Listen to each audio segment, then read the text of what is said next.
Bite sir थोड़ी देर बाद। जी sir बोलिए, बाइट कर रहा हूँ। चलो यार थोड़ा सा आगे। सौभाग्यशाली हूँ कि आज जो रात बीती है, 1 बजे रात को माननीय बहन जी ने मुझे टेलीफोन किया और अपने आशीर्वाद से नवाजा कि आपको मैं फिर जौनपुर संसदीय क्षेत्र से पार्टी का उम्मीदवार बना रहा हूँ, अपने कागज़ वगैरह तैयार कर दो।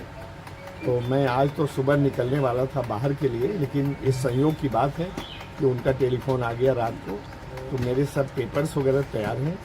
जहाँ तक टिकट की बात है मेन ऑथराइजेशन का, वो हमारे आदरणीय श्री खरवार साहब, कोऑर्डिनेटर साहब लखनऊ से लेके चले हैं, रास्ते में है और उम्मीद है कि घंटे 2 घंटे में मिल जाएगा। कल कोऑर्डिनेटर देखिए मैं बताऊं, मैं तो इधर इतना अपने काम में मैं अपने मौज में मशगूल था कि मैंने कोई किसी का इंटरव्यू नहीं देखा, मैंने कोई प्रेस कॉन्फ्रेंस नहीं देखा और मुझे किसी चीज़ का ध्यान नहीं, याद नहीं क्या कोई मेरे ध्यान नहीं आया। जब न मैं अखबार पढ़ पाया, न कोई मोबाइल व्हाट्सएप देख पाया। ये तो रात को मैं सो रहा था, जल्दी सो गया था, इसलिए आज सुबह मुझे निकलना था बाहर आउट ऑफ स्टेशन, लेकिन रात को ही 1 बजे टेलीफोन आ गया। तो मैंने अपना दौरा स्थगित करके अब कुछ दिन आप लोगों के साथ इधर चुनाव क्षेत्र में लगूंगा। तो कै बजे? मुझे उम्मीद है कि 1 बजे के पहले आ जाना चाहिए। मेरे कागज पत्र तैयार हैं और 1 बजे के आसपास नामांकन करूँगा। श्री कला अब मैं क्या कहूँ, जब तक मेरे हाथ में नहीं आता। आप नामांकन कोऑर्डिनेटर थी, मैंने आपको पहले ही बता दिया, अब उससे आप समझ लीजिए। टिकट पाकर कितना खुश हैं?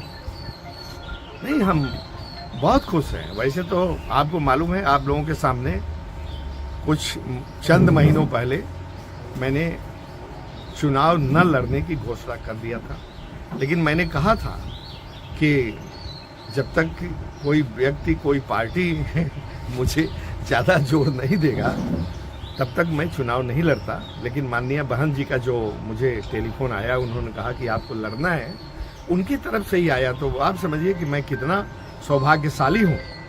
तो मैं तैयार हो गया हूँ एक बार फिर कमर कस करके, और सिराजे हिंद की जनता मुझे लगता है कि मुझे आशीर्वाद देगी, क्योंकि ज्योतिष ने कहा था, एक ज्योतिषी ने मुझे कहा कि अगला एमपी आपको ही होना है। तो मैंने उससे सवाल किया कि यहाँ टिकट तो मिला नहीं, तो कैसे एमपी बनूंगा भाई? उसने कहा कि अब ये तो मैं नहीं जानता, लेकिन ऐसा योग कह रहा है। और कल जब शाम हुई, फिर मैंने टेलीफोन किया कि कल तो 6 तारीख लास्ट डे है नॉमिनेशन की। बोले कि अब क्या होगा मैं नहीं कह सकता, और लेकिन 5 और 6 की रात को मुझे वो टेलीफोन आ गया है, इसलिए मुझे उसकी बातों में बहुत विश्वास हो गया है। जो उसने कहा है, हमने ये भी कहा कि जौनपुर का इतिहास रहा है कि कभी एक आदमी दोबारा नहीं हुआ कंसेक्यूटिव टर्म में।